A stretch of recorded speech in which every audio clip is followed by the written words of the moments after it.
అమావాస్య రోజు సింహరాశి వారు మర్చిపోకుండా ఈ చిన్న ఉపాయాన్ని పాటించండి. ఆంజనేయ స్వామి నచ్చితే తప్పకుండా ఒక చిన్న లైక్ చేసుకోండి. ఈ రోజున అనగా అమావాస్య రోజున ఇలా చేయడం వల్ల నరదృష్టి, చెడు దృష్టి, కను దిష్టిల నుండి బయటపడతారు. మీపై చెడు ప్రయోగాలు జరిగాయని అనుమానమా? మీ ఇంట్లో ఏదైనా చెడు శక్తులు తిరుగుతున్నాయని సందేహమా?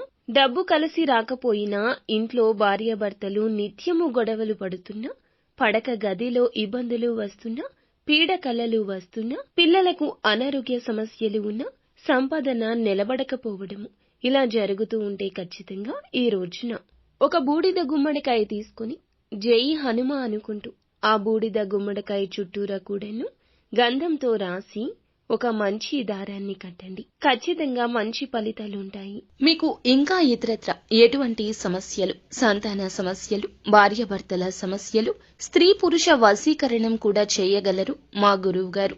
3 రోజుల్లో పరిష్కారం లభించును. గుప్త నిధులు తీయబడును. నమ్మకంతో సంప్రదించండి.